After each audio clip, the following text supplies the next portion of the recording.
Now, here's another site that it's very hard to forget, and it certainly isn't a traditional woodblock print subject, and that is the oil tanks, the oil storage tanks. I find this striking. It's one of the Koizumi images that I can never get out of my mind. It really makes an impression. It must have made an impression back in those days too. It did.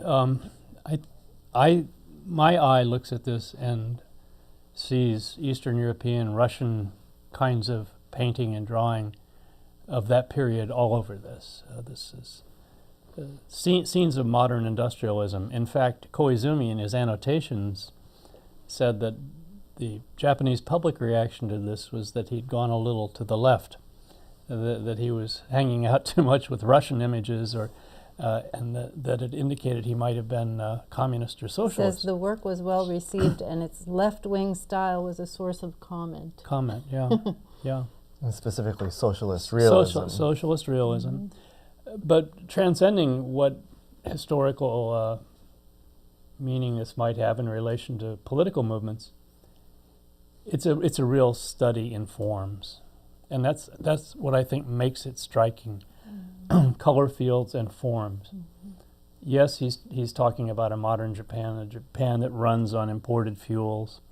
There's all of that, but to me it's just a powerfully strong image, and for the aficionado of Japanese prints, at the top of the print, there's a little bluish haze or line on the skyline, and that he's made this print himself, mm-hmm. but that ability to do a wash at the top called bokashi, which all the great masters used in the Edo period, he's making a nod to this. What a wonderful touch. Yeah.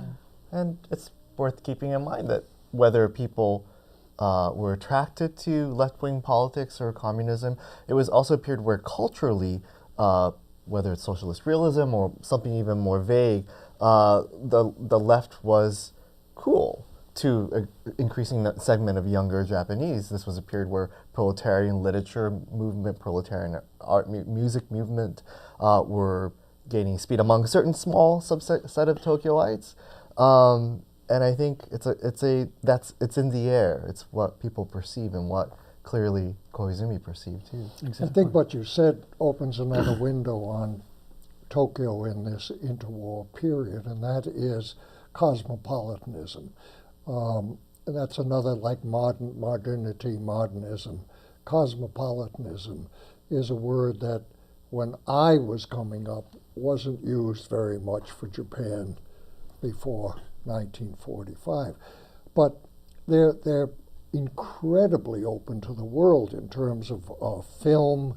It's not just Hollywood, world film, mm-hmm. Russian films, and art influences. They're really knowledgeable.